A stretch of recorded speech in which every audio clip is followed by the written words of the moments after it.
थोडा वेळ का होत नाही, संतांच्या संगतीत राहावं, संता द्यावे आलिंगन.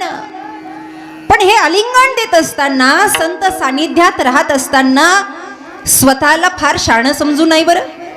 सांडोनिया थोरपण महाराज म्हणतात.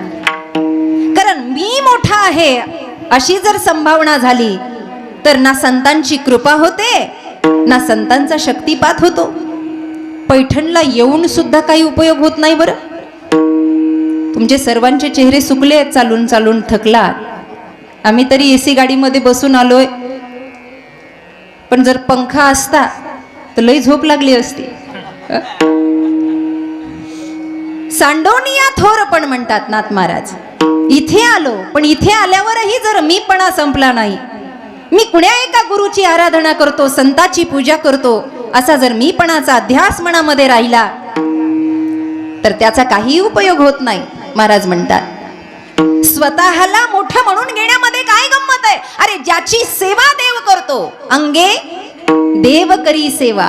दुसऱ्या चरणात महाराज सांगतात, ज्या साधू संतांची सेवा देवानं केली, इतरांचा कोण केवा, तिथे इतरांचा मोठेपणा काय. अहो एवढंच नाही, ब्रह्मज्ञानी माथा झुकवतात, माथा टेकतात. कारण ब्रह्मज्ञानांना वाटतं आम्ही ज्ञान कमवलं, पण कुणी एखादा संत शिरोमणी दिसला की ब्रह्मज्ञानी झुकतात. आणि अशा ब्रह्मज्ञानाला नवे नवे मुक्तांना सुद्धा मुक्ती देणारे संत आहेत. नाथ महाराज म्हणतात, माई बाप अजून किती सांगावं आणि काय सांगावं. मी एकनाथ महाराज जनार्दनांच्या शरणांगतीमध्ये येऊन त्यांच्या कृपेने असं सांगतोय की यम आणि काळ सुद्धा ज्या संतांच्या चरणावर नमन करतात ते संत श्रेष्ठ आहेत. विठ्ठल विठ्ठल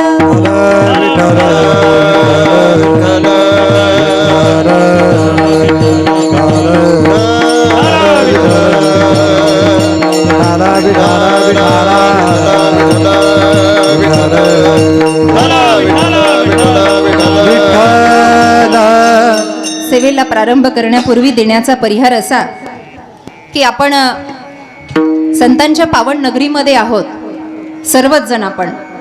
आणि नरसिंह पालखी पायी दिंडी सोहळा आदरणीय निष्काम कर्मयोगी दास महाराज हरिहर माझ्या समोर बाबा बसलेले आहेत. आणि घनसावंगी ते तीर्थक्षेत्र पैठण आणि घनसावंगी तालुक्याचा पंचक्रोशीचा सर्व भाग, आपण सर्व भाविक भक्त ज्यांच्या विद्यमाने इथपर्यंत पोहोचलात. आशीर्वाद तर बाबांचा आहेच, अनेक वर्षापासून ही दिंडी चालू आहे, उपासना चालू आहे. पण ज्यांच्या विद्यमाने आपण इथपर्यंत पोहोचला असे माझे बंधू आदरणीय पांडुरंगजी महाराज काळे, त्यांचे सर्व मित्र परिवार, त्यांचे बंधू आदरणीय वंदी वहिनी, या ठिकाणी पूर्ण परिवार, त्यांचे विद्यार्थीगण, आपण सर्वजण आहात. आणि हा खटाटोप करून घनसावंगी पासून पैठण पर्यंत जायचंय. भानुदास एकनाथ, भानुदास एकनाथ, भानुदास एकनाथ, हा देह समर्पित करायचा आहे नाथांच्या चरणी. एखादी तरी सेवा अशी असेल की ती नाथांना पटेल म्हणून वारी करायची. वारी वारी जन्म मरणाची वारी आपण म्हणतो की नाही, आरतीमध्ये म्हणतो ना, पुनरपी जननम पुनरपी मरणम. या वाऱ्या चुकवायच्या असतील तर ही वारी जन्म मरणाची चुकवण्यासाठी ही वारी करणं गत्यंतर आहे. आणि म्हणून काही दिवसांपूर्वी आमच्या बंधूंचा आदरणीय काळे महाराजांचा मला फोन झाला की बरेच वर्ष झाले आपण इकडे पैठण निवासस्थानी आला नाहीत. दर्शनाला नाथांच्या भरपूर वेळेला येऊन गेलो, पण दिंडीतलं कीर्तन सेवा बऱ्याच वर्षापासून झाली नाही. काही हरकत नाही, कदाचित नाथबाबांनी मला बोलवलं असेल. माई बाप फार थंडी वाजते नाही का, लईच थंडी वाजायला लागली. हो ना, असं वाटतंय थोडं ऊन पडायला पाहिजे म्हणून. इकडचे तर अर्धे झोपले का काय कुणास ठाऊक. हे नाही झोपले ना, हां, फक्त माना हलवा म्हणजे मला बरं वाटतं. निदान मला बरं वाटण्यासाठी का होईना माना हलवा. चष्म्यावाल्या आजी नेमका चष्मा चमकतोय.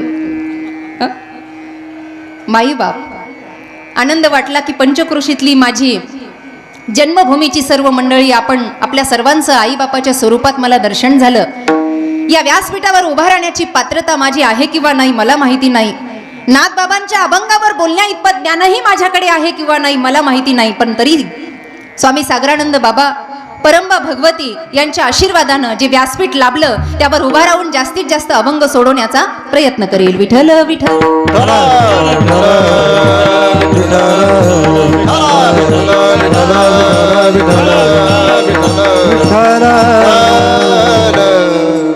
संत संप्रदाय हा खूप मोठा आहे. जीवनातला अंधकार दूर करण्यासाठी संत प्रगटलेले असतात.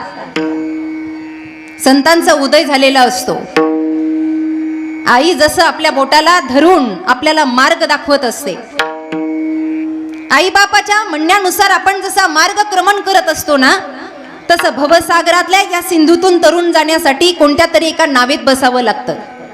आणि ती नाव आहे संत पदाची नाव आहे. आत्ताच 2-4 दिवसापूर्वी तुकाराम बीज होऊन गेले. तुकोबांचं सानिध्य आपण सर्वांनी प्राप्त केलं देहूला. तुकाराम तुकाराम नाम घेता कापे यम. संत मांदियाळी एकवटली महाराष्ट्रामध्ये आणि महाराष्ट्र दिव्य झाला. आज छोट्या छोट्या ग्रामीण भागातून आपण सर्वजण आलेला आहात. मनामध्ये वारकरी संप्रदायाचा एकच ध्यास आहे की आम्हाला सेवा करायची, आम्हाला सेवा करायची आहे. आणि खरोखर सांगू, किती पैसा कमवला आणि किती जगला याला महत्व नाही, जीवन कसा जगला याला महत्व आहे. कशा पद्धतीत जीवन जगलो आपण, कोणत्या सानिध्यात जीवन जगलो, कशी कृपा झाली आपल्यावर, आपण आता काय आहोत, आपल्याला करायचंय काय. कोहम कथमिदम जातम कोहम कर्तस्य विद्यते. आहे मी कोण ऐसा विचार म्हणे ज्ञानेश्वर निवृत्तीचा.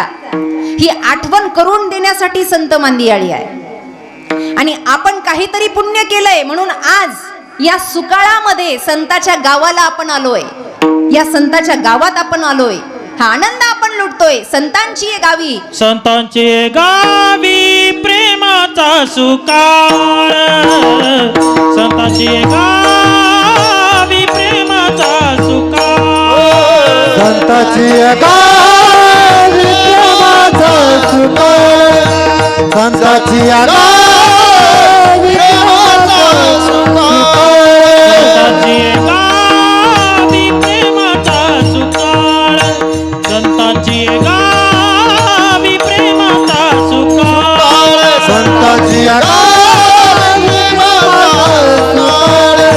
संतांची गावी प्रेमाचा सुकाळ. नाही तळमळ दुःख लेश, नाही तळमळ दुःख लेश, नाही तळमळ दुःख लेश, नाही तळमळ दुःख लेश. तेथे मी राहीन होऊन याचक, तेथे मी राहीन होऊन याचक. कलेश नाही तळमळ कलेश, नाही तळमळ कलेश, नाही तेथे मी राहीन होऊन याचक, तेथे मी राहीन होऊन याचक.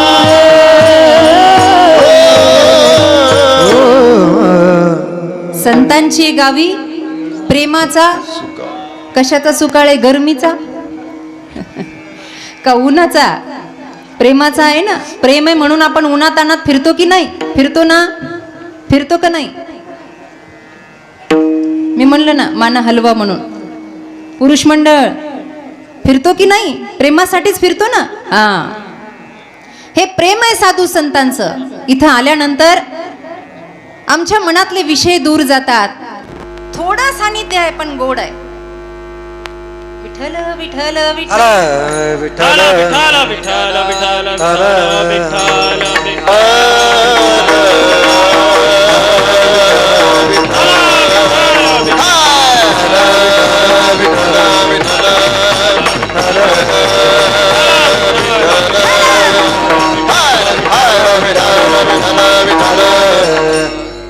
थोडा वेळ आहे पण गोड आहे. काय? संत सानिध्य. काय सगळा घर संसार सोडून आपण पैठणलाच राहणार आहे का? किती मोठं दुःख असू द्या आणि थोडं संत सानिध्य असू द्या, उपचार आपल्यावर बरोबर होतो. 2-3 पूर्णाच्या पोळ्या खाल्ल्या, 2-3च खाता का अजून वाढू? 2-4 पूर्णाच्या पोळ्या खाल्ल्या आणि पोट दुखायला लागलं. एवढं पोट दुखायला लागलं की डॉक्टरकडे गेल्याशिवाय गत्यंतर नाही. डॉक्टरांकडे आपण गेलो आणि डॉक्टरांना म्हणलं हो काहीतरी करा, पण हे पोटदुखी राहण्याची गोळी मला द्या. मग डॉक्टरांनी गोळी लिहून दिली. आपण मेडिकलवर गेलो, मेडिकल वाल्यांकडून गोळी घेतल्यावर पाहिली का गोळी एवढूशीच आहे. केवढी आहे? आणि मग जे कमरेला पदर खोचला आणि जे बाई भांडायला लागली, अहो पूर्णाची पोळी केवढी, गोळी केवढी. एवढ्या मोठ्या मोठ्या पूर्णाच्या पोळ्या खाल्ल्या तू एवढीशी गोळी देतो का बाबा, पोट राहील का माझं? मेडिकल वाला म्हणतो 100% नाही 200% लिहून घ्या. गोळी जेवढी छोटी तेवढा परिणाम जास्त. सत्संग जेवढा कमी असेल, अर्धी घडी असेल, पण तो मनातून असेल, परिणाम जास्त. विठ्ठल विठ्ठल.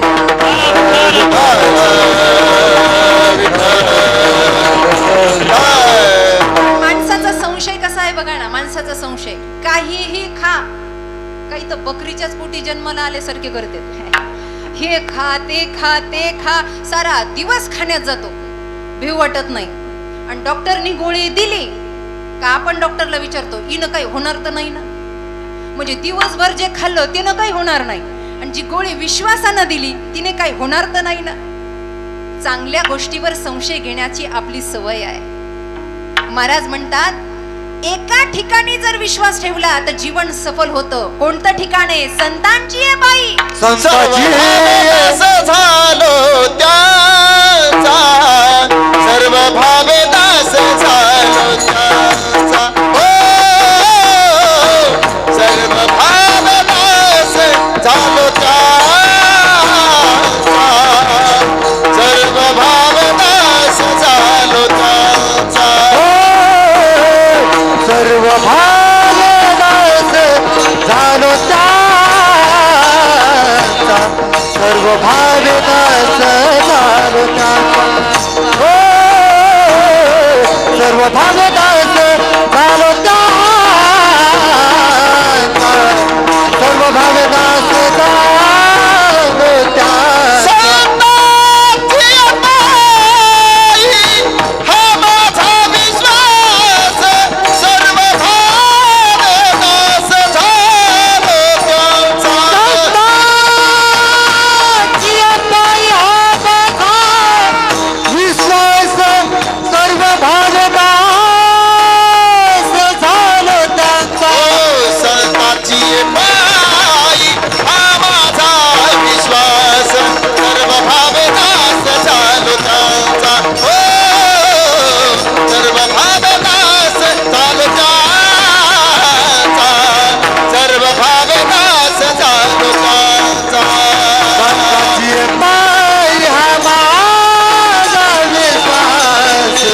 सर्व भावदास झालो त्याचा, दास झालो त्याचा,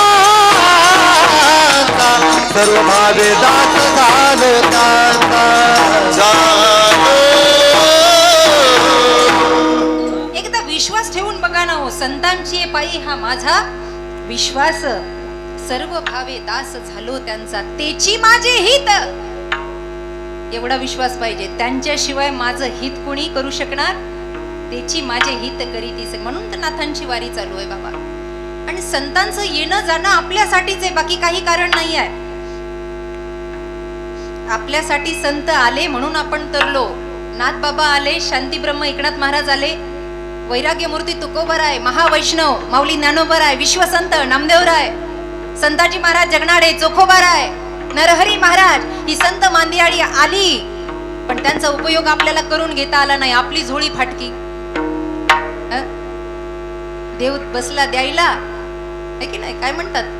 पदर नाही, याला म्हणतात मराठवाडा. मणींचा साठा म्हणजे मराठवाडा. देव बसला द्यायला आणि पदर नाही घ्यायला. पदराला सगळे छिद्र पडले, गेलं निघून. दुर्बुद्धी आहे आपली, दुर्बुद्धी. एवढं सगळं आहे फक्त आपल्या कारणासाठी. कारण देव आपल्यासाठी येईल एवढे मोठे आपण, देव आपल्यासाठी येईल एवढे मोठे आपण नाही म्हणता खुशाल. म्हणजे येऊच नाही बो देवाने आपल्यासाठी. सरळ सरळ उदाहरण आहे. देव कशासाठी आला? 2 उदाहरण आहेत. देव आला की नाही एवढं तर मान्य आहे ना. कृष्णाष्टमी आपण साजरी करतो, रामनवमी आपण साजरी, टोपीवाले माना हलवा साजरी करतो. हा, असे आडवे तिडवे बसले, थकलेत बिचारे, चलू चलू. राम आले, कृष्ण आले, सांब सदाशिवाची आपण उपासना करतो. अर्थात देव आला. देव आपल्यासाठी आला नाही, मग कशासाठी आला, कुणासाठी आला, याचं उत्तर मी सांगत नाही, गीता सांगते. धर्माला ग्लानी झाली, अधर्म वाढला, असुरांना मारण्यासाठी देव बोला आला की नाही, आला. महाराज मंडळी, असुरांना मारण्यासाठी देव आला. दुसऱ्यांदा देव आला, दुसरं कारण साधूला रक्षण करण्यासाठी आला. त्याचं प्रमाण आहे, परित्राणाय साधूनाम विनाशाय दुष्कृताम धर्म संस्थापनार्थाय संभवामी युगे युगे. म्हणजे एक तर देव सज्जनासाठी आला, नाहीतर दुर्जनासाठी आला. हे पटलं ना तुम्हाला? महिला मंडळ पटलं का? आजी पटच नका, पटलं. एक तर सज्जनासाठी आला, नाहीतर दुर्जनासाठी आला. बर, बसलेल्या पैकी इमानदारीनं वरती हात करायचा. बसलेल्या पैकी इमानदारीनं वरती हात करायचा का आपल्यापैकी सज्जन कोण कोण आहे? महाराजा सहित.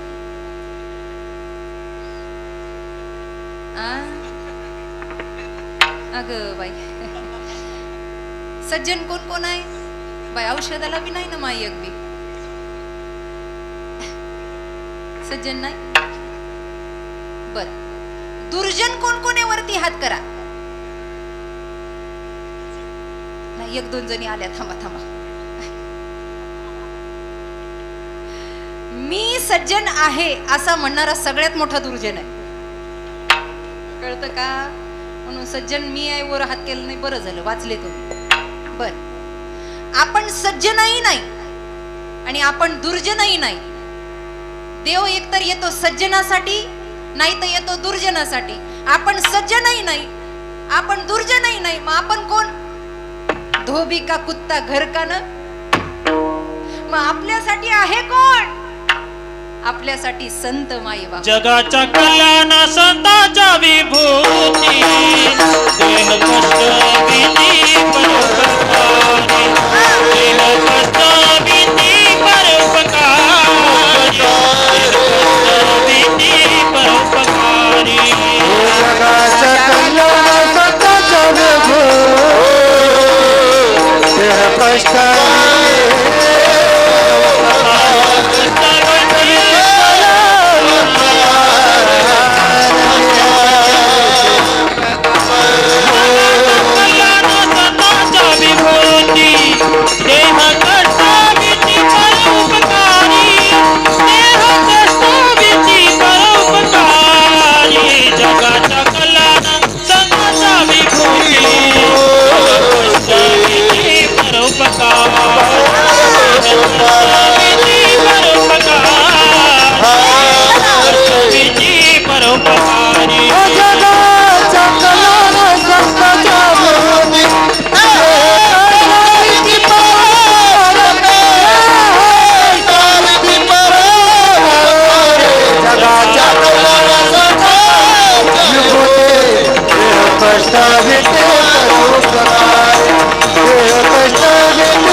संप्रदायातला सगळ्यात श्रीमंत संत नाथ महाराज आहे. पण देह कष्टविती परोपकारे, काही गरज नव्हती लोकांना बसून कीर्तन प्रवचन सांगायची.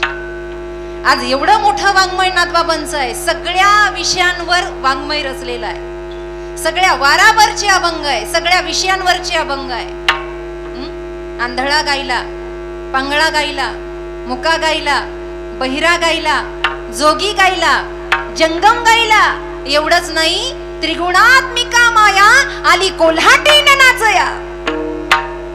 अबक दुबक दिबक पोरा त्रिगुण खेळ मांडू, खेळ विठी दांडू पोरा, खेळ विठी दांडू. काय काय वाङ्मय रचलं महाराज. सगळ्यावरच नाही नाथबाबांची. कशासाठी? जगाच्या कल्याणा. संतांच्या हरिपाठातलं घ्या, गाथ्यातलं घ्या, नाथबाबांच्या काही ना काहीतरी प्रसादासाठी धडपड आहे की नाही आपली? महिला मंडळ प्रसादासाठी नुसती ती दहीहंडी फुटूस तर बाकी आहे, पार कीर्तनकाराला तुडून खापर घ्यायची वेळ. काय तर म्हणा, पिठात टाकल्यावर पीठ वाढतं, गिरण्या बंद नसत्या का पडल्या? काय तर खापर घ्यायचं घर. आणि आपल्या मराठवाड्यात जास्त आहे खापर घ्यायचं, त्याच्यावर श्रद्धा आहे आपली. कुणाचं काही चालत नाही, खापर जपून ठेवायचं.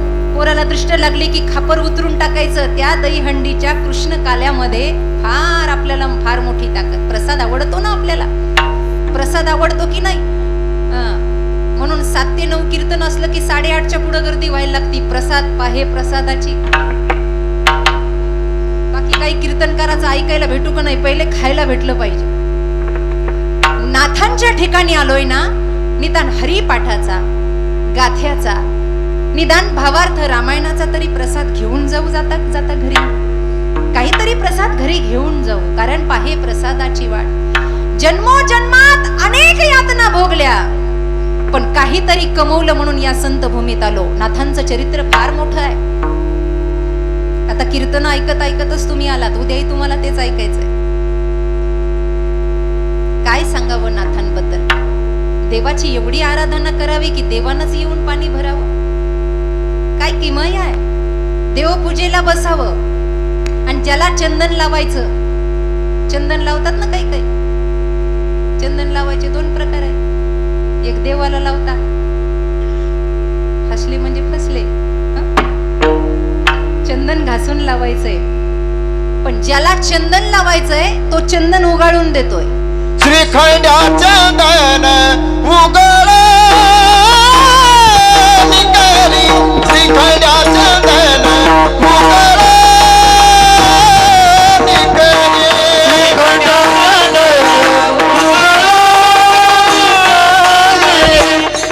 श्रीखंड्या चंदन उगळ श्रीखंड्या चंदन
श्रीखंड्या चंदन उगळ निकरी, श्रीखंड्या चंदन उगळ वस्त्र गंगा तिरी धुवत असे.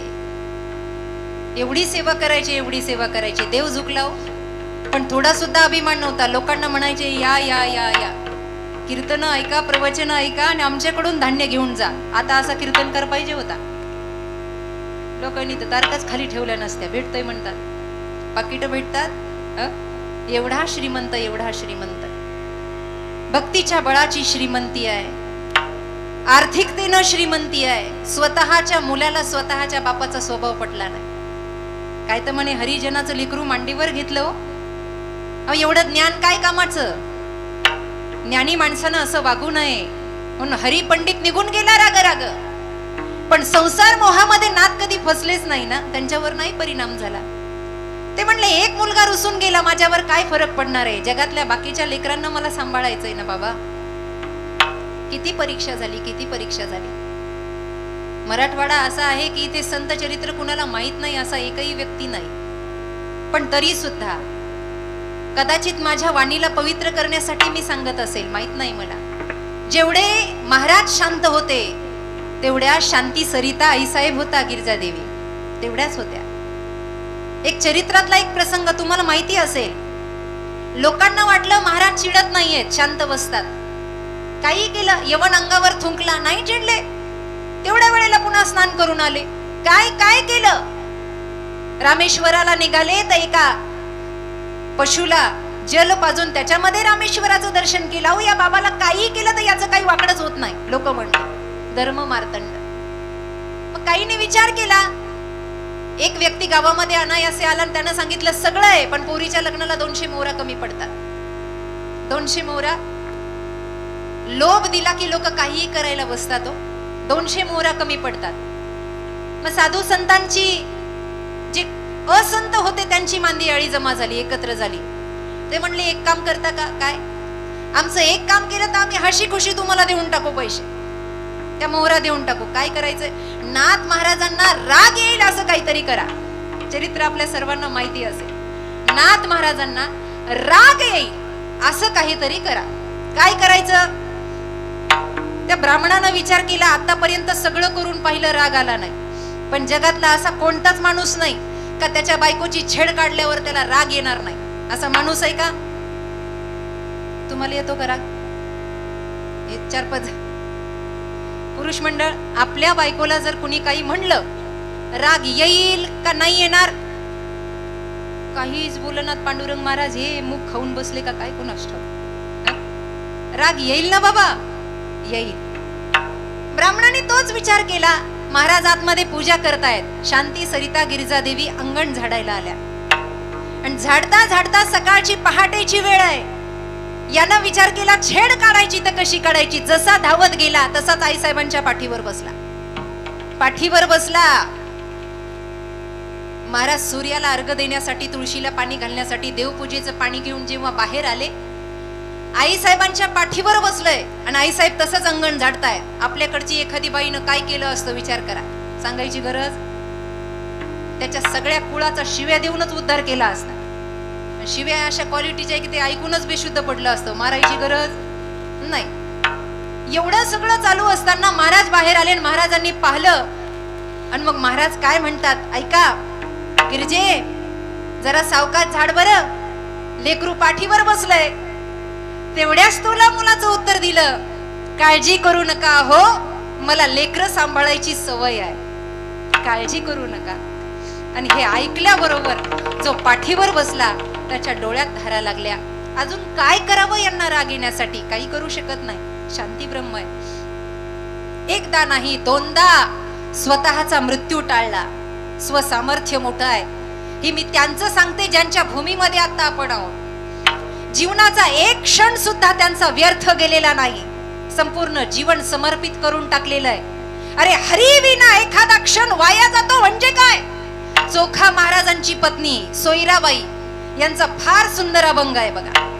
हरिभजना विना काळ घालवू नको रे. हरिभजना विना काळ घालवू नको. हरिभजना विना काळ घालवू नको रे. हरिभजना विना काळ घालवू नको रे. हरिभजना विना काळ घालवू नको रे. हरिभजना विना काळ घालवू नको. हरिभजना विना काळ घालवू नको रे. हरिभजना विना काळ घालवू नको रे.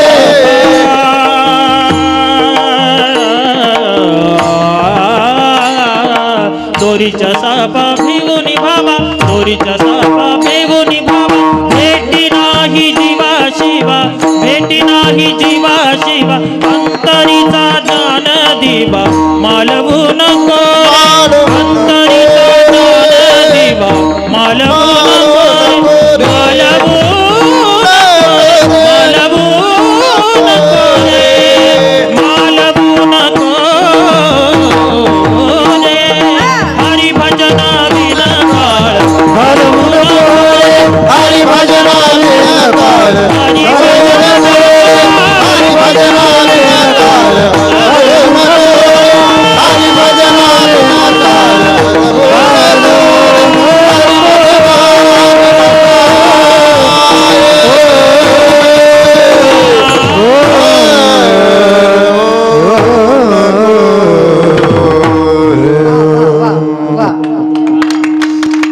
हरिभजना विन काळ घालवू नको रे. अंतरीचा ज्ञान दिवा मालवून. कुणाचा अभंग आहे? चोखोबरायांची पत्नी पूर्वीच्या स्त्रिया सुद्धा अभंगाची रचना करायच्या आणि उगाच उठलं सुटलं रचना करत नव्हत्या. बाळंतपण करायला देव आला म्हणून रचना घडली. वहिनी उघडा दार हाका मारी, चोखोबाची बहीण झाला सारंगधर. अनुभव होता हरिभजनाविन काळ.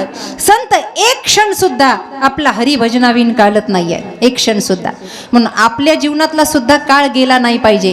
क्षणाला आपण त्यांच्या समीप जावं आणि समीप जाऊन त्यांची कृपा करून घ्यावी, कारण त्यांच्या कृपेचा आशीर्वाद मोठा आहे.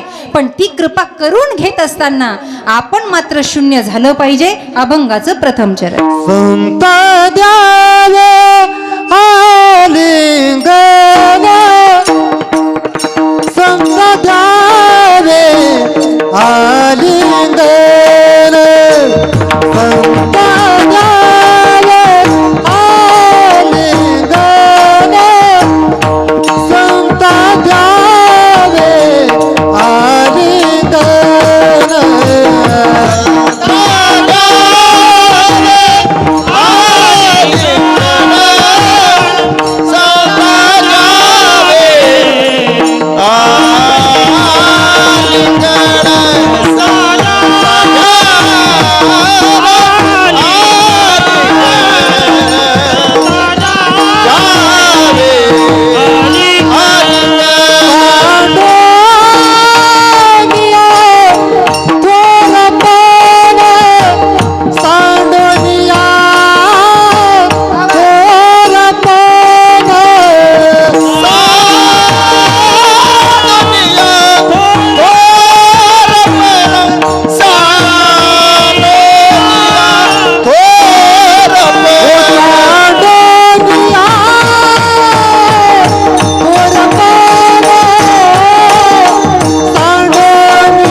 सुंदर. संता द्यावे आलिंगन म्हणजे संत सानिध्यात राहावं. कारण वंदनीय तुकोबाराय म्हणतात, नको दुर्जनाचा संग, क्षणक्षणा चित्तभंग. माणसाचं क्षणाला चित्तभंग होतो, म्हणून वाईटाच्या संगतीत राहायचं नाही. अहो, हिरा जर ढेकणाच्या संगानं भंगतो, हा ढेकण एक आजार पण आहे बरं का. ढेकणाच्या संगे हिरा जो भंगला, कुसंगे नाड्याला साधू जायचा. माणूस नाही म्हणलं, साधू म्हणलं. साधू म्हणून वाईट संगतीत न जाता चांगल्या संगतीमध्ये. आणि असंही मनुष्य जीवनामध्ये संगतीचा परिणाम चांगलाच होतो. कळतंय का? अनेक संत मांदियाळी आता लोक म्हणत असतील माऊली नाही, तुकोबाराय नाही, त्यांची आजही आठवण काढा. आजही समाधी संजीवन हरिपाठ. आपल्या डोळ्यात मोतीबिंदू झाला ना आपण दुसऱ्यावर खापर फोडतोय, हे कौतुक कुणाला सांगायचं? संतांना आलिंगन द्यायचं म्हणजे संत सानिध्यात राहायचं. कारण त्यांच्या सानिध्यात राहिलं की त्यांची कृपा होते आणि देव भेटतो. हरी प्राप्तीची उपाय महाराजांचाच अभंग आहे. धरावे संतांचे ते पाय. जीवन सगळं मोह ममत्वामध्ये चाललं, वेडेपणामध्ये चाललं, आंधळेपणामध्ये चाललं. दृष्टांत सांगते, आता लय जांभळे द्यायला लागल्यात. एकाला अचानक आंधळपण आलं, आंधळपण. आता नीट बसले लोकांना असं पाहिजे ऐकायला. अचानक आंधळेपण आलं आणि आंधळेपण आल्यानंतर झालं परेशान घरामध्ये. मग काय त्याला रिकामं बसल्या बसल्या खायचं नाद. रिकाम्या माणसाला खायची फार आवड असते. घरातलं एखादं रिकामं बघा सारखं खात राहतं. करणारी थकून जाते पण ते थकत नाही. एवढा नाद खायचा, एवढा. दुपारची वेळ. आता नवरा कामधंदा करत नाही म्हणल्यावर बाईला कामधंदा करावा लागणार.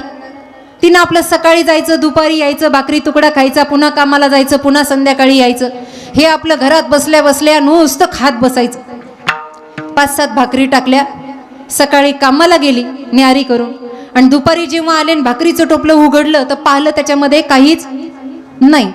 आंधळ्यानं सगळं खाऊन घेतलेलं होतं. आता बाई काही माळकरी नव्हती म्हणून तिच्या बोलण्याचा काही हिशोब नव्हता.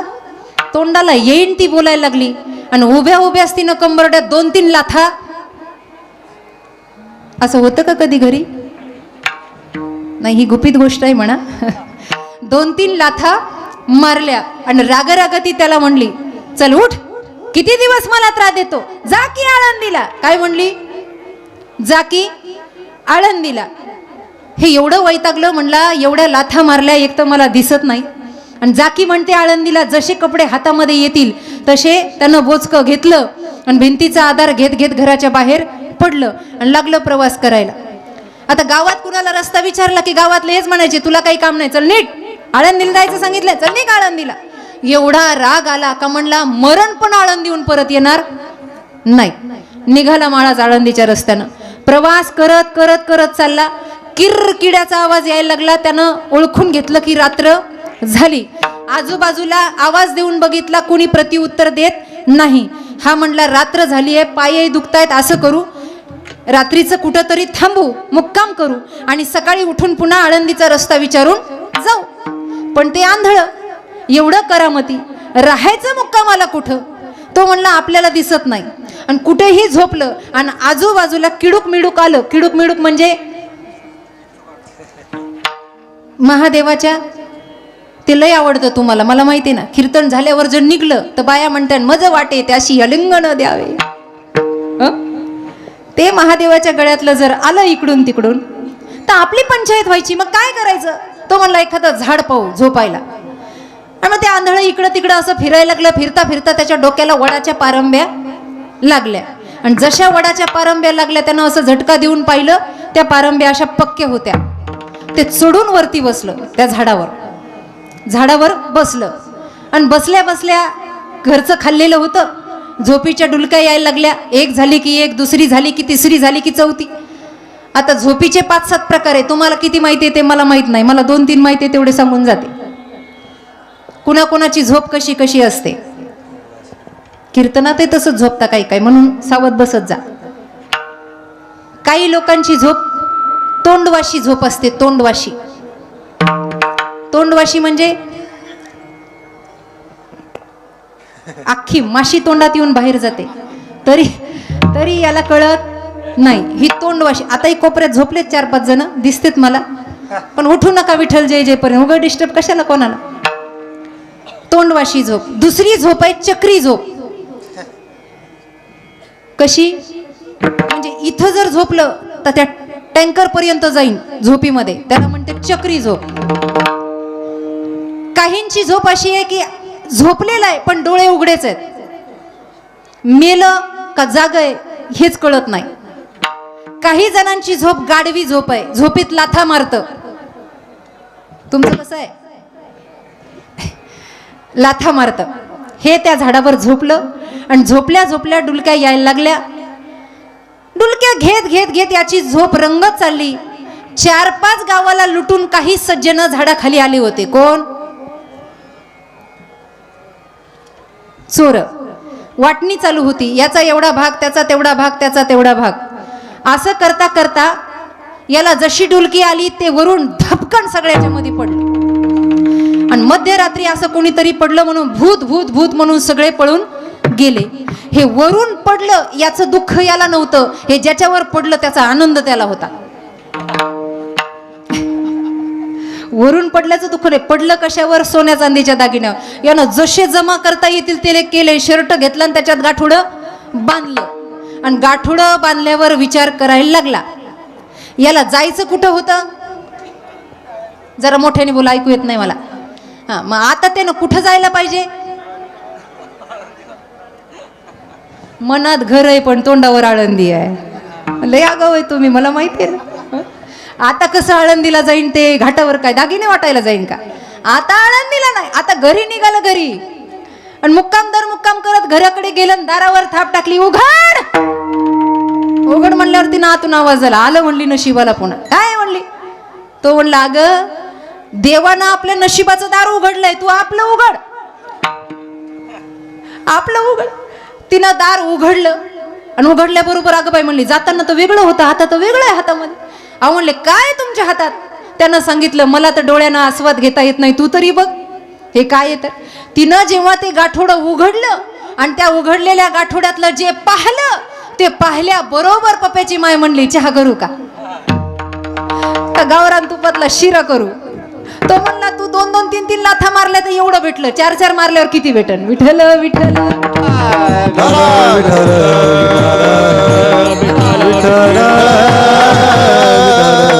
अजून करा त्या संसाराचा मोह जेवढा केला. संसार दुःखमुळं चोहीकडे हिंगळ, विश्रांती नाही खोटे, रात्रंदिन तळमळ. तो तळमळ करायला लावतो. म्हणून महाराज म्हणतात, आलिंगन द्यायचं, सानिध्य प्राप्त करायचं. कुणाचं करा? साधू संतांचं करा. पण ते कसं करा? खोटेपणा विरहित करा. सांडोनी या थोरपण, संतांच्या समोर कुणी मोठा नाही आहे. अरे जो जगाचा बाप आहे तो साधूची चाकरी करतोय, अभंगाचं दुसरं. सेवा अंगे देव करी सेवा, सेवा अंगे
अंगी देव करी सेवा, साधा वया भक्ती काज नाही लाज. भक्ता राखे पायापासी. किती उदाहरणं द्यायचे. भक्तासाठी तो काय काय करत नाही. साधूपाशी देव कामधंदा करी, नामदेवराय म्हणतात. साधूपाशी देव कामधंदा करी, पितांबर धरी वरी छाया, नामा म्हणे देव इच्छी संत संग, आम्हा जीव लग जन्मोजन्मी. काय केलं नाही साधू संतासाठी देवाने? कामधंदा केले. आता किती किती सांगू, सगळ्यांचा अभ्यास आहे. जनाबाईचं दात ओढलं ना महाराज, ओव्या गाऊ लागले. छोटे छोटे उदाहरणं तर लक्षात आहेत. पांडव आहेत, पहाते पांडव अखंड वनवासी, तरी त्या देवासी आठविती. क्षणक्षणाला गोविंदाचं नाव होतं. क्षणक्षणाला काय कमी होती पांडवांना. पण देवानं एकदा दुर्योधनाची गोष्ट ऐकली. जेव्हा मध्यस्थी करायला देव गेला होता, महाभारत आपण ऐकून आहात.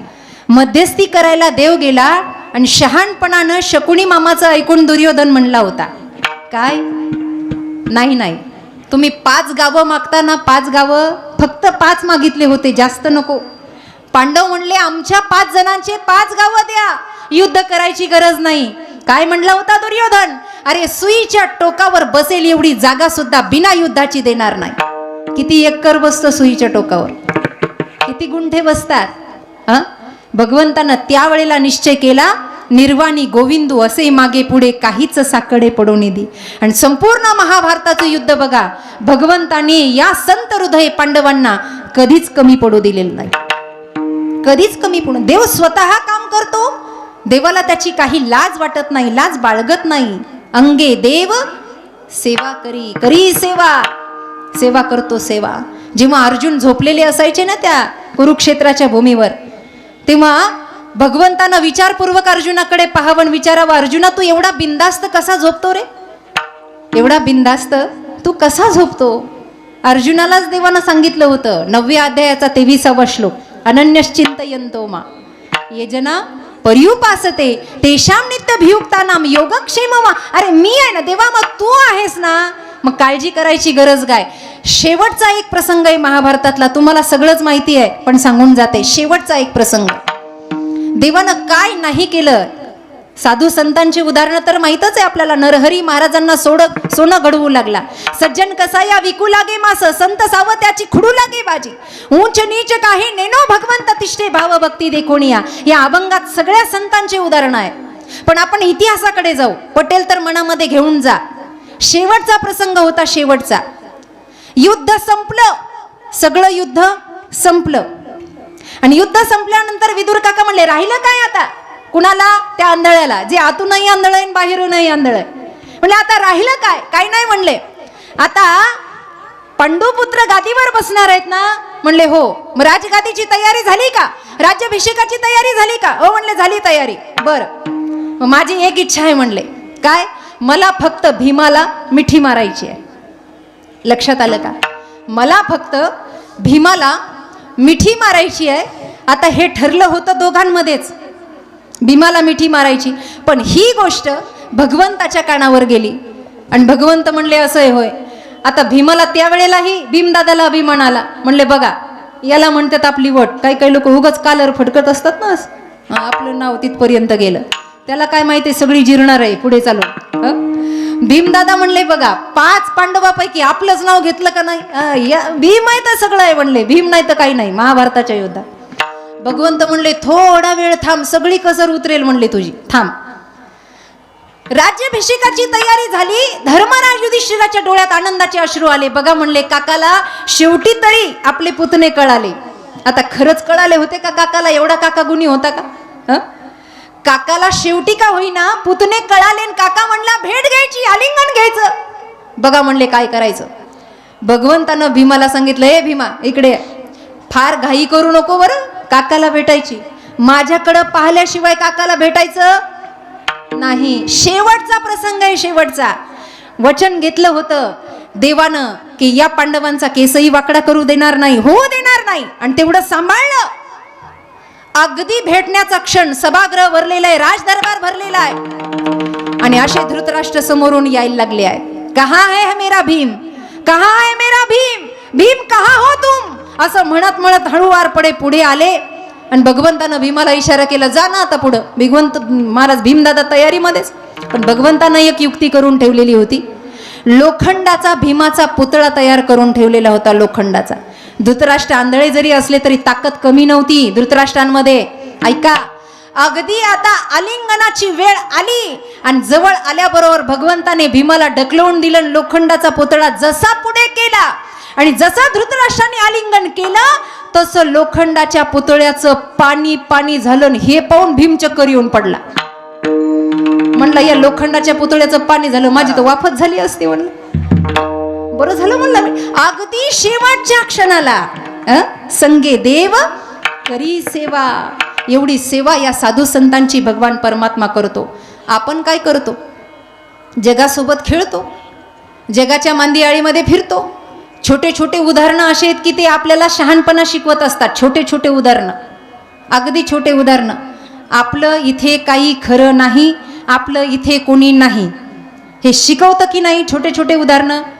आपल्या घरातले आजे पंजे मेले ना, मेले की नाही. सरनात उडी टाकली का एखाद्यानं, आहे का आपल्याकडे लिस्ट. कार्यक्रमाची लिस्ट असती ना आपल्याकडे, सगळ्या कार्यक्रमाची यादी असती. दिंडी निघाली, घ्या अध्यक्ष घ्या, उपाध्यक्ष घ्या, कोषाध्यक्ष घ्या, सचिव घ्या, मंत्री घ्या, संत्री घ्या, तंत्री घ्या, सगळ्यांची लिस्ट आहे. पण एखाद्यानं सरनात उडी टाकली, अजूनपर्यंत आमच्या लिस्टमध्ये असं नाव नाही. नाथ महाराजच म्हणतात, नाही कुणाचे कुणी तुझे नवे रे कोणी, अंती जाशील एकला प्राण्या माझे माझे म्हणून, प्राण्या मायेचा बाजार, भाऊ कुणाचा बहीण कुणाची, कोण कुणाचे सगळे सोय. एवढं सगळं सांगूनही आपल्या लक्षात येत नाही, हे माझं ते माझं ते माझं ते माझं ते माझं. जुना काळ, एसटीचा प्रवास आणि एसटीमध्ये चढायची तानातान, चढवड करायची, माझं सीट पकडायचं, चढवड करायची, माझं सीट पकडायचं. आता जुन्या काळात एक प्रसंग होता, ज्याला लवकर सीट मिळणार नाही त्यानं एक युक्ती करायची. काय? वरून काचावर उडी मारायची, त्या खिडकीला धरायचं आणि आतमध्ये रुमाल टाकायचा. असं केलंय का बसलेल्यांनी? पाकिस्तानातून आला आहात का काय तेच कळलं ना मला, कशालाच हो म्हणेना. असं केलंय का बायांना? तुम्ही तरी केलंय का? नाही केलं? नाही केलं? केलं? रुमाल टाकलाय काय? लोईस दमल्यात चालून चालून. पांडुरंग महाराज यांना खाऊ घाला म्हणजे लवकर झोपतील. हा, खिडकीतून रुमाल टाकायचा आणि ते सीट पकडायचं. मग ज्याने रुमाल टाकला ते सीट कुणाचं? मी रुमाल टाकलाय ना आज, मग सीट माझं. गर्दी झाली एका गावाला, गर्दी, आणि बसमध्ये एवढी फुल गर्दी, एक म्हातारे बाबा असे धरून उभा आहेत बऱ्याच वेळचे. एका तरुणाला जागा भेटेना, त्यानं त्या खिडकीतून रुमाल टाकला आणि गर्दीतून वर येण्याचा प्रयत्न केला. आता प्रयत्न केल्यावर जे बाबा तासन तास उभे आहेत त्यांना सीट भेटत नव्हतं, ते सीट रिकामं झालं. त्यांनी तो टाकलेला रुमाल असा घेतला आणि खिडकीवर टाकला, खिडकीवर टाकला आणि त्या जाग्यावर बसले. ज्यानं रुमाल टाकला ते चढून वरती आलं आणि वरती येऊन त्या बाबाला म्हणलं, तुम्हाला काय डोकं बिक आहे की नाही? म्हणलं काय? म्हणले रुमाल मी टाकलाय. म्हणले मग हे सीट माझं आहे. म्हाताऱ्यानं काही कमी पावसाळे भोगलेले नव्हते. म्हातारा म्हणलं, रुमाल टाकल्यानं सीट तुझं आहे का? मग धोतर काढून एसटीवर टाकल्यावर, धोतर काढून जर एसटीवर टाकलं, एसटी माझ्या बापाची होईल का?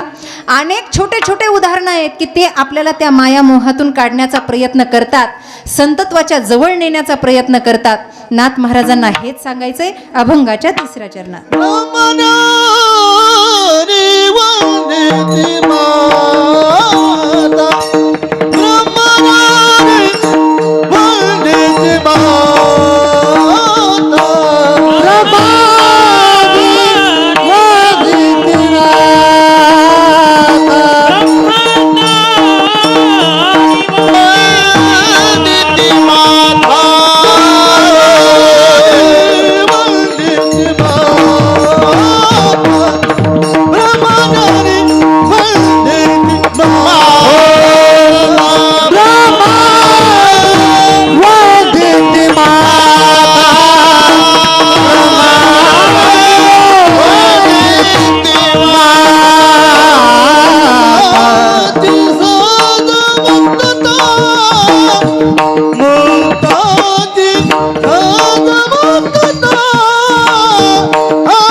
ब्रह्मज्ञानी हे सुद्धा साधू संतांची सेवा करतात. कोण ब्रह्मज्ञानी? व्यास वसिष्ठांचं चरित्र जर बघितलं तर यांचं मस्तक सुद्धा परमहंस परिव्रजकाचार्य, योगींद्र शुकाचार्य, मार्कंडेय, पराशर आदी करून संत मांदियाळीचे जे ब्रह्मज्ञानी आहे, तत्ववेत्ता महापुरुष आहे, यांनी सुद्धा सत्संगाची आवड ठेवली बरं का. सत्संगाचं पुण्य महत्त्वापर्यंत नेतं.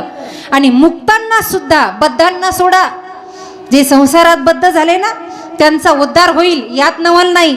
जे मुक्त होऊन आले अशा मुक्तांना सुद्धा तातडीनं मुक्ती देण्याची व्यवस्था साधू संतांकडे आहे. नाथ महाराजांचाच अभंग आहे, एका जनार्दनी संत करीती, पूर्ण करीती मनोरथ. एका जनार्दन स्वामीच्या सानिध्यात राहिले, दत्तगुरूंचं दर्शन झालं, जनार्दन स्वामीच्या सानिध्यात राहिले, तपश्चर्या पूर्ण झाली, नाग बसायचा डोक्यावर सावली घेऊन, ऊन नाही, तहान नाही, पाणी नाही. नाथ महाराजांच्या माता पित्यानंतर महाराज, आजोबा, सद्गुरू, भानुदास एकनाथ, आजही आपण म्हणतो ना, थोड्या वेळानं संकीर्तन करायचंय आपल्याला. हा गजर महाराष्ट्रामध्ये घुमला, पण ते नाणं खणकलं एका श्रोत्रिय ब्रह्मनिष्ठ सद्गुरूंच्या सानिध्यामध्ये.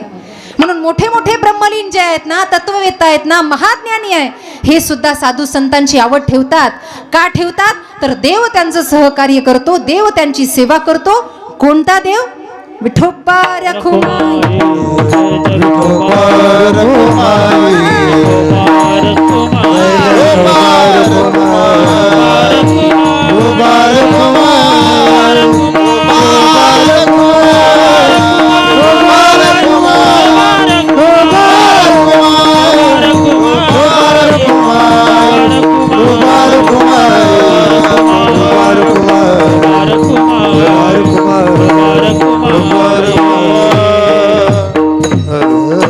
शेवटी नाथ महाराज म्हणतात, शरण एका जनार्दनी. ऐका, काळ आणि यम, जगद्गुरु तुकोबारायांचा लोहगावचा प्रसंग. कीर्तनाला व्यक्ती यायचा, बाळ मरून पडलं, बाई भांडायला आली, आम्ही कीर्तनाला येतोय, लेकरू मेलं महाराज, याला कोण जिवंत करणार? विठ्ठल नामाच्या ध्वनीमध्ये तुकोबारायांनी मेलेलं मूल जिवंत केलं. ब्रह्मे आडनावाच्या व्यक्तीचा रोग घातला. जिथे काळही थरथर कापतो, तुकाराम नाम घेता. प्रत्येक संतांच्या बाबतीमध्ये आम्ही माथा दिला पाय, जगा काळ हा जो घडी घडी वाट पाहणार आहे. म्हणून मरण माझे मरुनी गेले, किंवा याच देही याच डोळा, पाहिन मुक्तीचा सोहळा. आम्हाला त्या मरणाची भीती वाट. कोणतं मरण? नैनम छिंदंती शस्त्रानी नैनम दहती पावका. हा संकल्प आहे साधू संतांचा.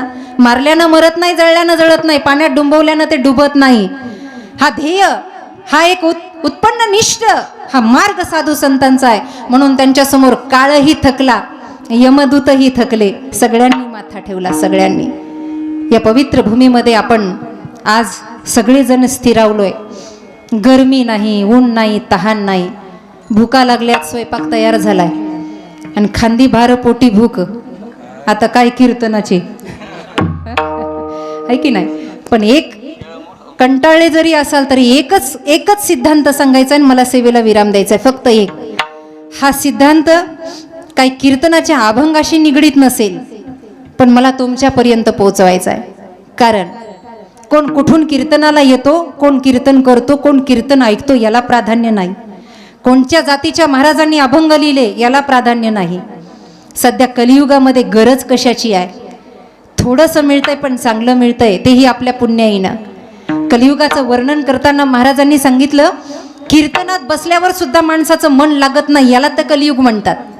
भली भली लोक म्हणतात, अहो आमचं खानदान कीर्तनात गेलं, आमचं कुळ खानदान कीर्तन ऐकतं, पण अजून एकही अभंग आमच्या पाठ झाला नाही. परिणाम कशाचा आहे? कलियुगाचाच आहे ना बाबा, अजून कशाचा आहे? म्हणून कलियुगात आपलं जीवन सुधरावं. मी आपल्याला सांगण्यास पात्र आहे की नाही मला माहीत नाही, पण मी आपलं लेकरू आहे एवढं मला माहिती आहे. तुम्ही काय समजता आणि कुठे समजता मला त्याच्याशी घेणं देणं नाही. ऐका, एक प्रसंग सांगायचा आहे, मला विराम द्यायचा आहे, भैरवी घ्यायची आहे आपल्याला, भानुदास एकनाथ भजन घ्यायचं आहे. रामायण महाभारत आपण आपल्या उशालाच आहे, आपण अंगीकारलंय. बांधव सगळे बसलेले आहेत, महिला भगिनी बसलेल्या आहेत.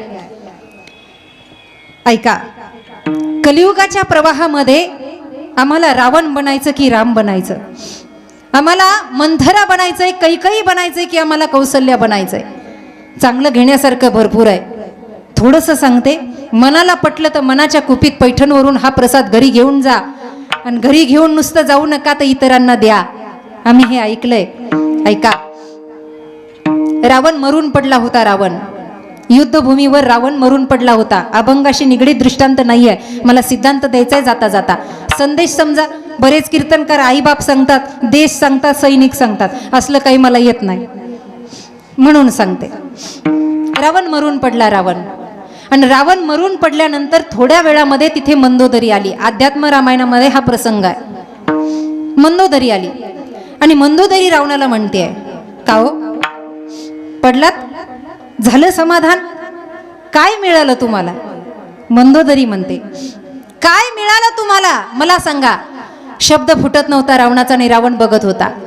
मला सांगा तुम्हाला काय मिळालं आणि काय कमी होतं तुमच्याकडे? काय कमी होतं? ऐका, सौंदर्याच्या बाबतीमध्ये 10 पटीनं सीतेपेक्षा पुढे आहे मी. माझा बाप शूरवीर आहे. कशासाठी हे सगळं केलं? आणि तुमच्यामध्ये तरी काय कमी होती? रावणाला बोलतेय. काशा पितळाची सोडा, सोन्याची घरं होती लंकेमध्ये. संपत्तीच्या बाबतीमध्ये रावण कमी नव्हता. शक्तीच्या बाबतीमध्ये 10 आनंद म्हणजे 10 तोंड घेऊनच आलाय. वरदान मिळालंय. शक्ती कमी नव्हती. नुसता पाय आदळला तरी कैलास पर्वत थरथर कापत होता. अजून रावणाची एक शक्ती आहे. सगळ्या ग्रहाला आपण घाबरतो. आज शनिवार आहे. शनी मागं लागला म्हणलं की थरथर कापतो आपण. ब्राह्मणाकडे जातो, देव बाप्पा पाय पडू देवा, ते म्हणतं कल्याण. शनी लागलाय काहीतरी सांगा ना. या शनीला जे आपण घाबरतो ना, त्या शनीला टाचे खाली रगडलं होतं रावणाने. सगळ्या ग्रहाला एकत्र बांधणारा एकटाच राक्षस रावण होऊन गेला, पुन्हा दुसरं कोणी नाही. मंदोदरी म्हणते, शक्ती मोठी होती, बुद्धी मोठी होती, सौंदर्य होतं, संपत्ती होती, पण सगळं गमावलं एका सीतेच्या पायी. सगळं घातलंत वाया तुम्ही, असं बोलली. रावण गेला आणि मंदोदरी पुढे निघाली. प्रभू रामचंद्र अश्रू गाळत एका कोपऱ्यात बसलेले होते, रडत होते. का रडत होते?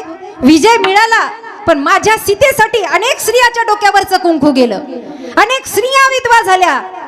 या स्त्रियांना मी न्याय कसा देऊ? कसा देऊ न्याय?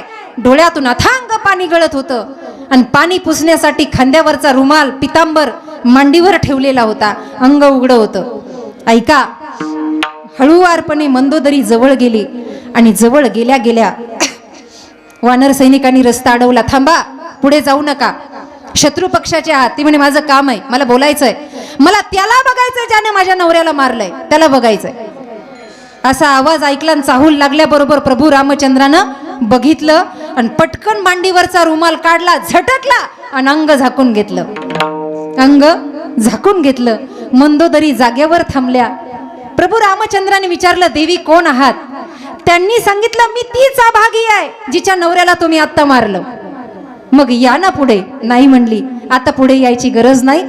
तुम्हाला मला पाहायचं होतं, तुम्हाला पाहिलं मी धन्य झाले आणि मला गर्व वाटायला लागला तुमचा. रामजी म्हणतात, कसला गर्व? तिनं सांगितलं, एक माझा पती ज्यानं स्त्रीसाठी सगळं काही गमवलं आणि एक तुम्ही राम आहात की परस्त्री आल्याची चाहूल लागल्याबरोबर अंग झाकून घेतलं. हा असा राम भारताला मिळाला की जो परस्त्रीची सावली सुद्धा सहन करत नाही. असा राम मला मिळाला. मला एवढंच सांगायचंय, या कलियुगात आता राम व्हायचंय की रावण व्हायचंय? आणि राम होऊन सुद्धा संत सानिध्यात राहायचंय. कारण पवित्र ते कुळ, पावन तो देश, जेथे हरीचे दास जन्म घेते. एकदा नाथांसाठी वरती हात करा. आपण छान भजन संकीर्तन घेऊ. ताट वरती हात करा सर्वांनी, सरळ सरळ. भानुदास एकनाथ